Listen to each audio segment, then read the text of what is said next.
पैसा कशासाठी कमवायचा? जबर पोपट काय किती एवढे पोट त्याचा केवढा पोट, पोटासाठीच पळायचंय ना सगळ्यांना.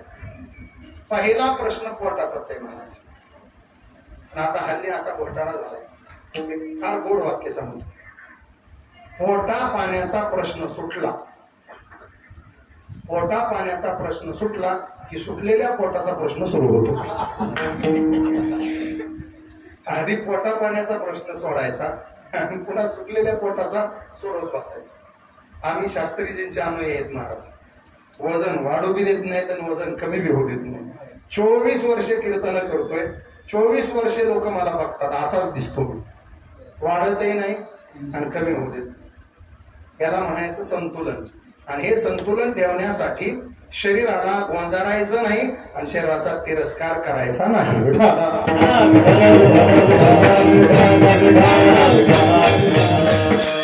वासने संबंधानं दोन बाजू घ्या. वासना चांगली का वाईट? बोला. आपल्याला शक्यतो वासना म्हणलं की वाईट डोळ्या पुढे येतं. जन्म घेणे लागे, वासनेचा संग होय अंतकाळी. दुसरी बाजू सांगायची मला, वासना चांगलीही नाही, वासना वाईट. वासनेचा विषय काय, त्याच्यावर तिचं चांगलं वाईट पण ठरलेलं. तुकोबा आहे दोन्ही बाजू बोलतात. पहिली बाजू लगेच तुमच्या समोर रोजचं प्रमाण आहे, काकड्यामध्ये येत. तुका म्हणे अवघी आवडती वासना,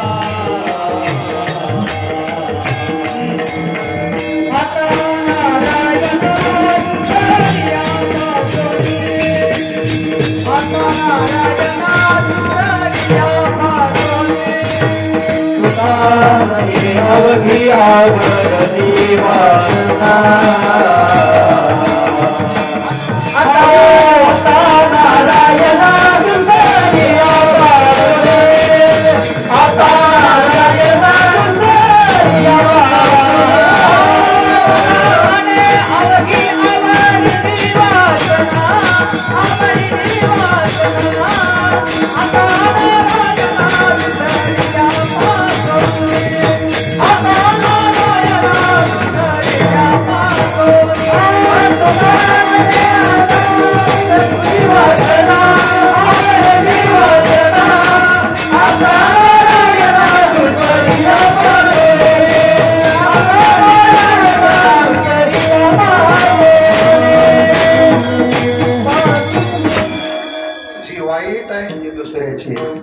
आणि दुसऱ्याची आहे ते आम्ही आवरले. तुका म्हणे अवघी आवरली, दुसरी यापासून.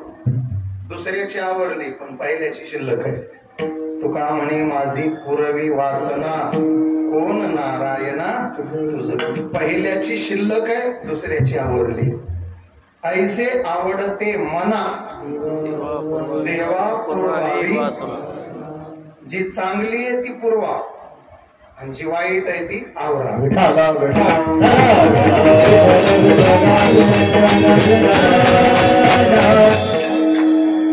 उचित मागणं मागा आणि अनुचित मागणं मागू नका.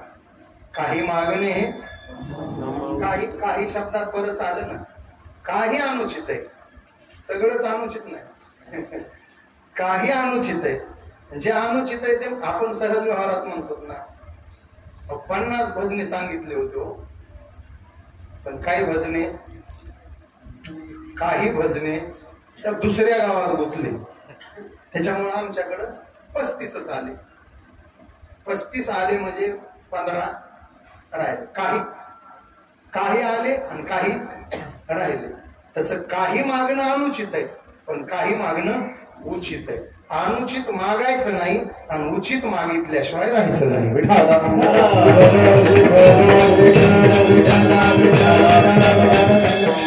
अनुचित काय बरंच आहे, उभं यादी थोडी थोडी सांगून जातो. वाढावे संतान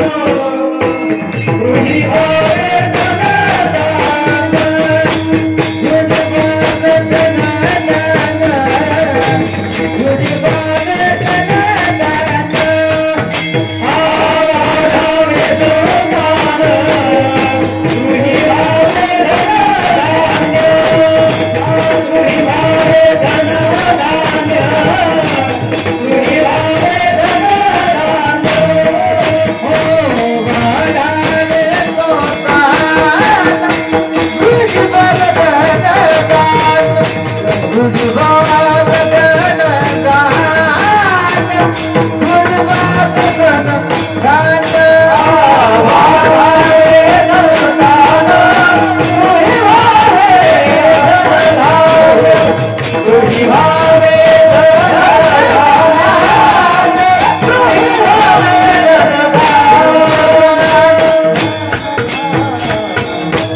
वाढावे संतान गृही व्हावे हे अनुचित आहे. दोन गोष्टी सांगतो. जे प्रारब्धानं मिळतं ते देवाकडे मागायचं, ज्याच्यासाठी प्रयत्न करावे लागतात ते देवाकडे मागायचं. धन धान्य ग्रह दारा हे सगळं आपल्या प्रारब्धानं मिळणार. अन्नदान धन हे प्रारब्धाधीन, हे प्रारब्धाधीन, हे प्रारब्धाधीन.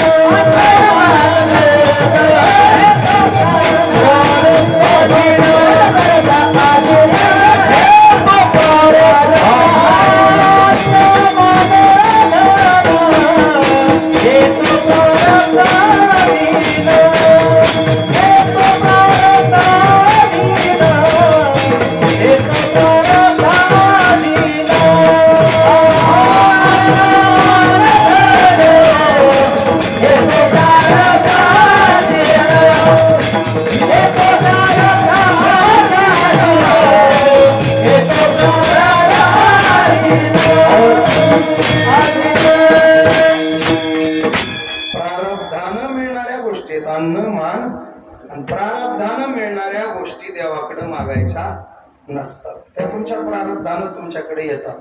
आणि प्रारब्धानं मिळणाऱ्या गोष्टी तुमचं जीवनमान बदलू शकत नाही, जीवनाला पूर्ण विराम देऊ शकत नाही. कितीही धनवान माणसं आहेत जगात, विचारा त्यांना जीवनाला पूर्ण विराम मिळाला का?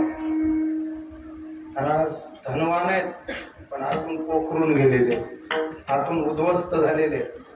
2-3 साधे मुद्दे डोळ्यापुढे आणतो. पैशानं तुम्हाला अंथरून विकत मिळेल का झोप विकत मिळेल? पैशानं पलंग विकत मिळेल, गादी विकत मिळेल, मखमली गालीच्या विकत मिळेल. किती लाख रुपये दिल्यावर 8 तासाची झोप तुम्हाला मिळेल? तळमळतेत लोक महाराज झोपेच्या गोळ्या खाऊन तळमळतात, झोप लागत नाही. आणि कीर्तनात बसल्यावर खाली कडे टोचत तरी बोलत लोक. कीर्तनात कोणी झोपलं तर उठवायचं नाही, का त्यांना उठवू नका. फक्त दाखवलं, कोणाला उठवायचं नाही ते दाखवलं. कीर्तनात कोणी झोपलं तर उठवायचं नाही. कीर्तन झाल्यावर त्यांचं मोकळ्या मनानं दर्शन घ्यायचं. एवढ्या गोंधळामध्ये इतकं गाढ झोपतात म्हणजे त्यांच्या एवढा नशिबवान माणूस तालुक्यात नसला पाहिजे. नशिबाचा भाग आहे महाराज झोप येणं सुद्धा. मी तर व्याख्या केली, म्हणजे गुरुरे संदीपान दादांच्या तोंडून ऐकली एकदा कीर्तन. दादा फार गोड सांगतात, पडल्याबरोबर झोप लागते त्याला भाग्यवान म्हणायचं. आधी झोपतो आणि नंतर पडतो त्याला महाभाग्यवान म्हणायचं. असे महाभाग्यवान आमच्या कीर्तनात 2 तरी असतातच. विठाला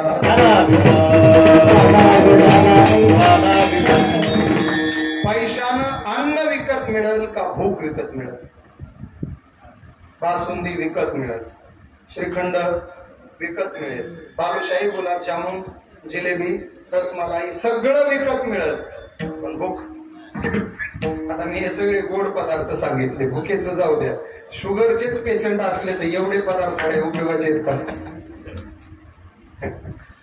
पैशानं तुम्हाला ते सगळं मिळेल पण शुगर कमी करता येईल का? ते नुसते बघायचे.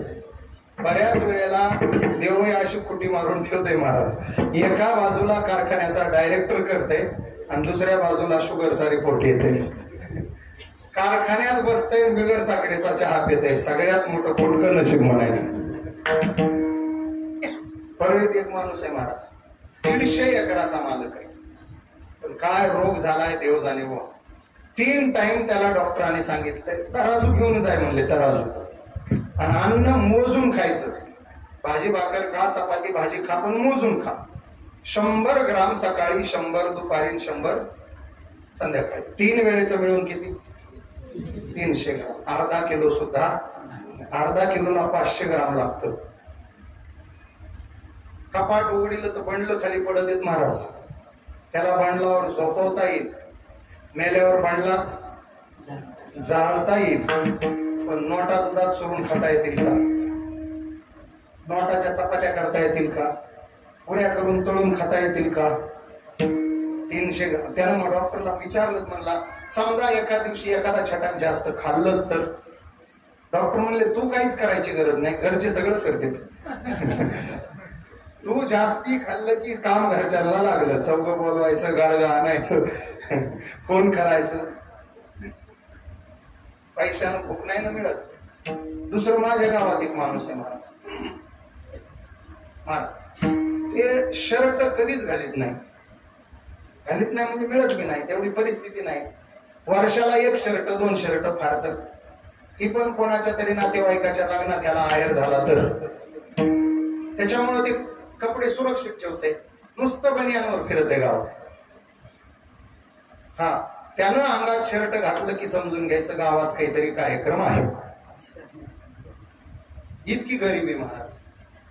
17 पत्राचं घर आहे, 4 पोरीचे लग्न केलेत, 2 पोरं शिकायला लागलेत. परिस्थिती एवढी बेताची, पण जेवायला बसू द्या महाराज.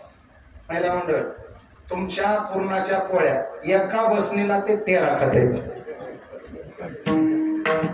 माझ्यावर विश्वास नसला तर उद्या संध्याकाळी करा, काला झाल्यावर महाराज घेऊन येतो मी त्याला.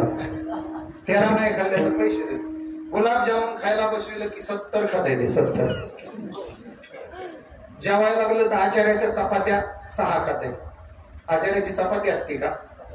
चपाता असते. थंडीत 2 आतरील 2 पांघरील तर थंडी वाजणार. आणि असले चपाते 6 खाते ते एका बैठकीला. मग त्याच्यासोबत भात वेगळा, तो मोजायचा नाही. सोबत बुंदी असेल तर ती मोजायची नाही, फक्त चपाती वरण 6 चपात्या खाते. पैशानं अन्न मिळेल, भूक नाही. गरीब आहे पण भूक आहे. 150 एकराचा मालक आहे पण अगडे सकाळी स्थान रोज विसाते समान, रोज विसाते समान, रोज विसाते समान,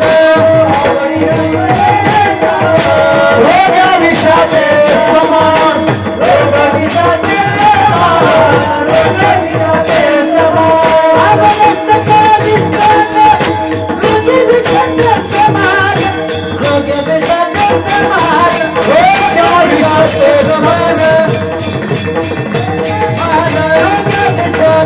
समान, आवडे सर्वामिष्टान्न पण रोग्या विषाते समान.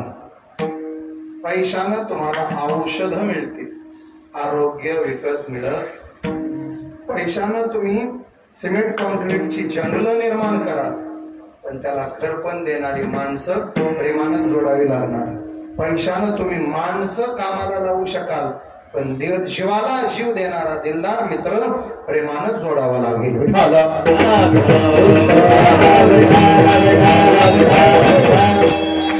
आपण ह्या गोष्टी मागतो महाराज.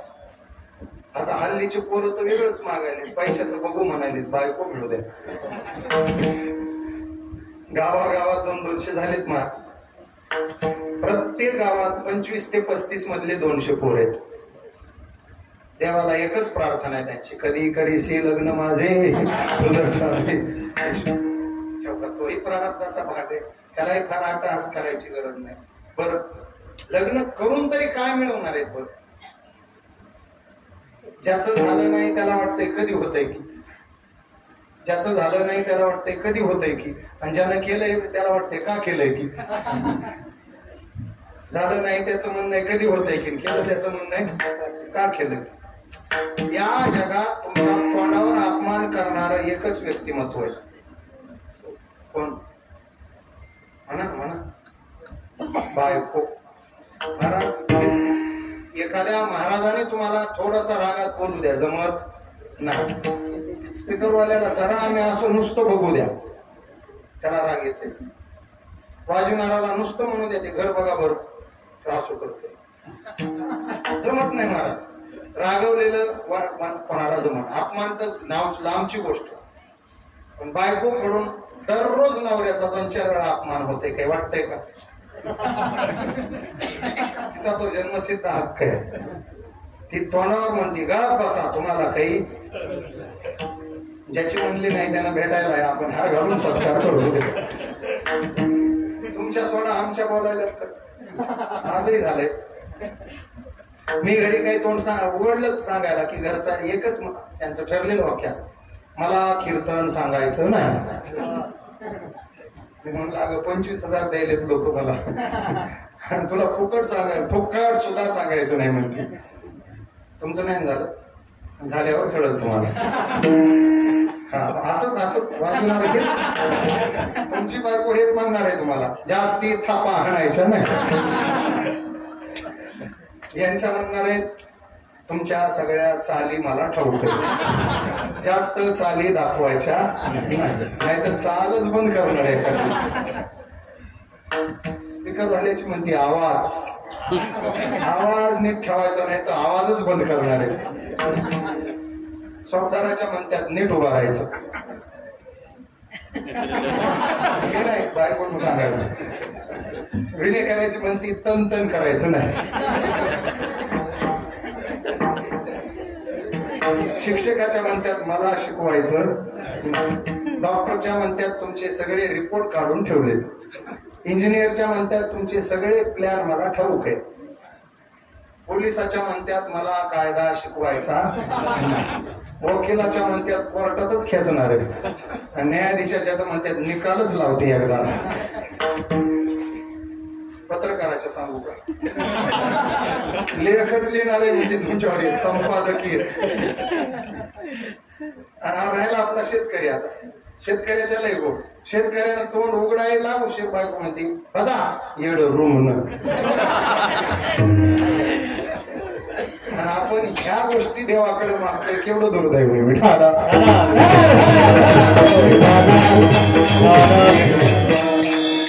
बायकांचं पोरांसाठी बायकांसाठी मागून पदरात काय पडणार आहे. कळू येईल अंत प्राण प्रयाणाचे राहती निराळी रांडा पोरे सगळ. आमच्या संतांनी याला पण अनुचित म्हटलं नाही. हे आपल्या बाबतीत अनुचित आहे. संतांनी ह्याच्यावरच अनुचित सांगितलंय. ब्रह्मादिक पदे दुःखाची तेथे चित्त जणी, याला संत अनुचित म्हणतात. मोक्षपदा हनु मोक्षपदे तुच्छ, हे मोक्षपदाला तुच्छ मानतात. मोक्षामागरी कामारी, या मोक्ष मिळणं मुक्ती मिळणं याला आमच्या संतांनी अनुचित मागणं म्हटलंय. विठाला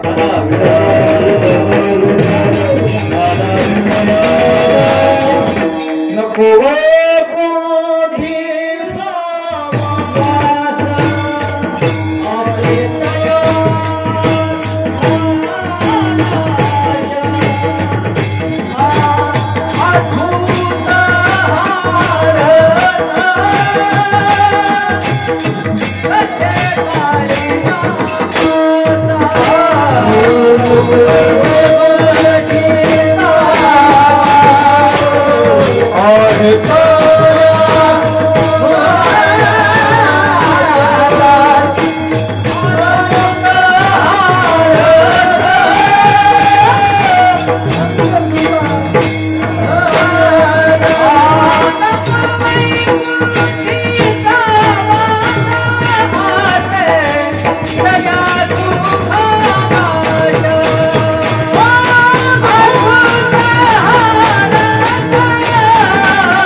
ते सुद्धा घातलंय. नको वैकुंठीचा. जर त्यांना ते उचित वाटलं असतं तर मागितलं असतं आम्हाला वैकुंठ दे. अनुचित वाटलं म्हणून नको वैकुंठीचा. तुकाराय हेच बोलले, ज्ञानोबाराय तेच बोलले, नामदेवराय तेच बोलले. वैकुंठासी आम्हा धाडू हरी वासदे पंढरी सर्व. देव म्हणले अरे नाम्या माझं घर आहे रे, ते माझं घर आहे. माझ्या घरात तुला पाठवतोय. नामदेवराव म्हणले तुझ्या घराचा बडेजावपणा तुझ्या जवळ ठेव. आम्हाला त्याचं काही कोड कौतुक नाही. आमच्या नजरेत वैकुंठ खोपट जुनाट झोपडी नको आडाआडी घालू. आम्हाला आम्ही जे भजन पूजन कीर्तन करतो ते जर करायला मिळणार नसेल तर ती जागा आमच्यासाठी खोपड आहे, झोपड आहे. वैकुंठा जाऊन उगेची बैसावे मौन्य रूप उगेची बैसावे. बरं ते सगळं जाऊ दे देवा. तू तुझ्या वैकुंठात काय आहे काय नाही आम्हाला बारा भानगडीत पडायचं नाही. तू तुझ्या मुखानं सांगितलं का नाही, नाहं वसामि वैकुंठे योगिनां हृदयरो मद्भक्ता यत्र गायन्ति तत्र विश्रामि नारद. कोठेन का पाहू करा हरी कथा तेथे अवचिता सापडे. मी दुसरं मुद्दाम घेतलं नाही बघ. ते देवडीकर गात्यात नाही घेतलंय ना ते ओघान. माझे भक्त गाती जेथे नारद आम्ही काही अडचण नाही म्हणून घ्यायला, पण जरा टाळ मृदंगात घेताना विचार करावा लागतो. कारण चाकोरीत कीर्तन करतो आम्ही ते हे पण आपण देवडीकर गात्यात नाही बरं. माय बापे केवळ काशी तेने न जावे हा देवडीकर गात्यातला नाही, पण अर्थ चांगला आहे म्हणून घेतला जातो. नाहीतरी आई माझी पेक्षा तर खूप चांगला आहे आणि काही अडचण बी नाही घ्यायला. लोक आई माझी घेत आहेत मग त्याच्या जागेवर माय बापे केवळ काशी घ्यायला काही अडचण नाही.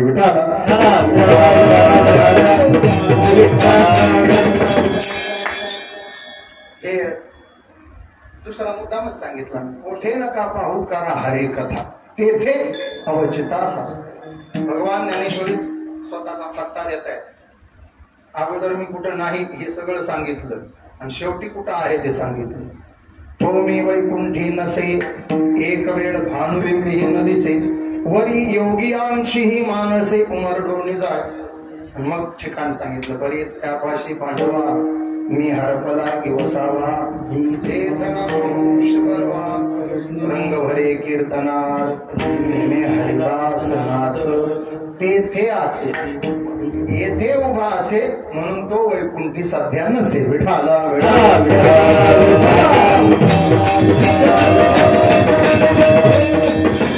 सोडलंय त्यानं वैकुंठ सोडलंय. का सोडलंय त्याचं कारण नाही सांगितलंय. तो वेडा झालाय. कशासाठी वेडा झालाय ह्या सगळ्या भजनाचं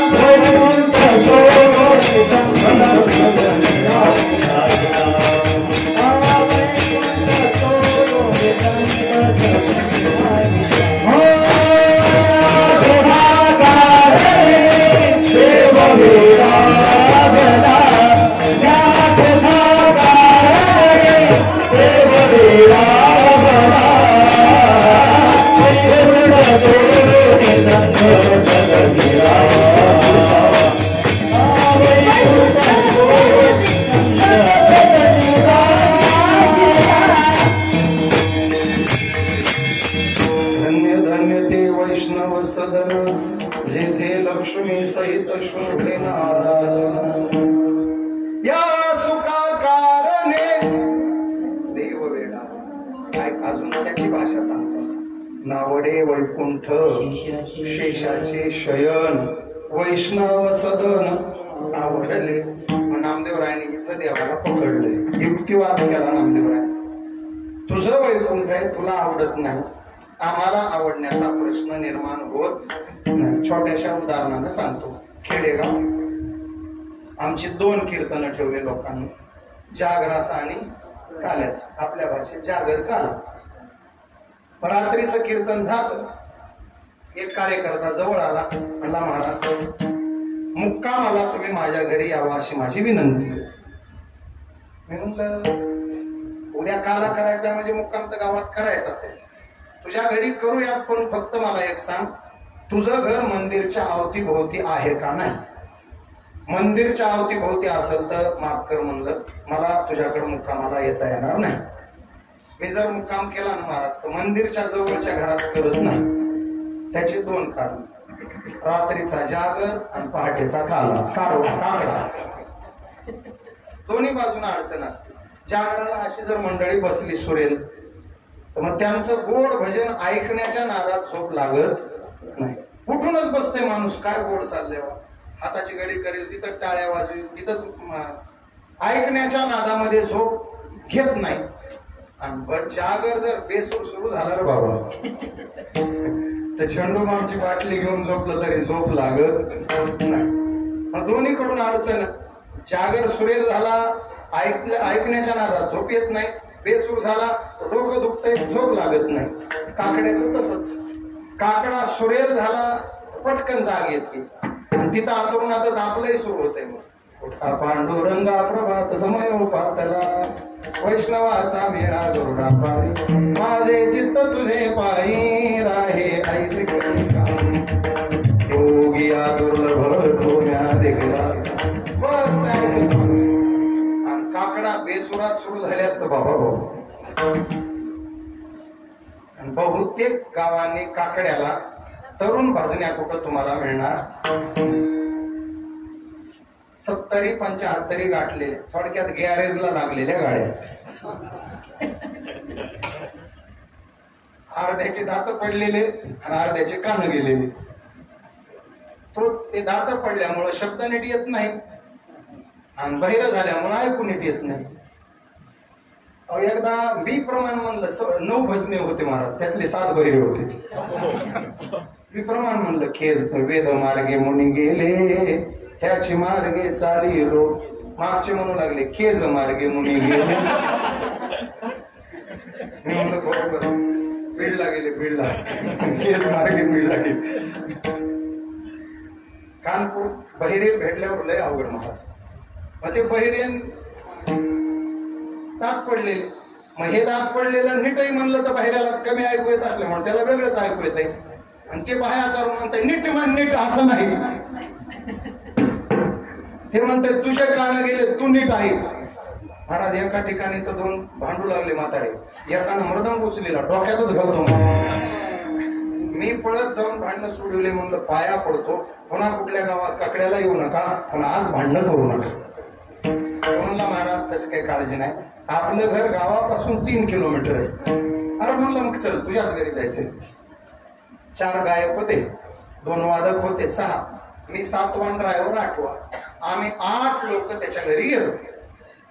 महाराज माणूस हौशीच होता. कीर्तनाला येताना बायकोला सांगितलं होतं महाराजाला घेऊन येणार म्हणजे येणार, तू आतापासून दूध तापवायला घे. बायको ते कीर्तनाला आल्यापासून दूध तापवीत होती. तापवीत कसली, घोटीत होती. आम्ही जाईपर्यंत काय झालं असेल दुधाचं महाराज, बासुंदी तसला दुधाची 8 ग्लास भरले हो. काजू बदाम 4 वेळा, ते लाल लाल काय असतं ते केसर. हा ते आपल्याला कुठं माहिती केसर. तसलं दूध आलं महाराज. 8 ग्लास दूध पिला आम्ही 8 जणांनी. हौशी माणूस होता. गाद्या टाकल्या, गाद्या त्याच्यावर मच्छरदाणी लावली. महाराज 10 वाजल्याच्या आत उठायचं नाही. 10 ते 11 1 तास भरपूर झाला. 6 बाथरूम आहेत म्हणला, 6. एका वेळेला 6 जणांच्या आंघोळ्या होत्या. 2 जणांना बाहेर घालू म्हणलं. एका दमात 8 आंघोळ्या घालू. लगेच काहीतरी जेवायला भाजी भाकरी खाऊन फेटा बांधूनच गावात जाऊ. मलाही आनंद झाला.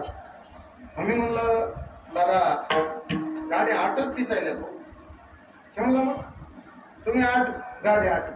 म्हणलं तेच माझं म्हणणं आहे, गाड्या 8च आहेत आणि आम्ही 8 जण आहेत. म्हणलं हो तुम्ही 8 आणि गाड्या 8. मी म्हणलं तसं नाही हो, तुमची एक नवी गादी पाहिजे नाही तर. आम्ही 8 जण आणि तुम्ही एक नऊ, तुमची गादी कुठे? तुम्हाला छे छे छे छे छे महाराज, आम्ही नवरा बायको ह्या घरात झोपत नाही. आमच्या दोघाच्या बाजा बाहेर असतात. तेव्हा ती तिकडं आमच्या बायकोची बाज, ती माझी बाज. मी म्हणलो वा, तुम्ही घरच्या माणसांनी दोघांनी घराबाहेर झोपायचं आणि आम्ही पाहुण्यांनी घरात झोपायचं, असं कशामुळं? त्यानं म्हणला महाराज ह्या घरामध्ये ढेकणं इतके झालेत, आम टाकायला उशीर हल्ला चढले, म्हणून आम्ही नवरा बायको अंगणात झोपतो, तुम्ही घरात झोपा. मी म्हणलं बरं आहे धंदा. आता आम्ही काय म्हणणार आहेत का तुम्ही बाहेर आम्ही घरात मी म्हणलं दादा आता तुमची बात जिथं आमची गादी तिथं तुमचं घर असून जर तुम्हाला झोपायला आवडत नसेल तर आम्हाला पाहुण्यांना ते घर आवडण्याचा प्रश्न येत नाही. नामदेवराय हे सांगतात देवाला देवा तुझं वैकुंठ असून जर तुला आवडत नसेल तर ते आम्हाला आवडण्याचा प्रश्नच निर्माण होत नाही. अनुचित मागणीमध्ये वैकुंठीचा वास सुद्धा संतांनी लिहून ठेवलाय. विठाला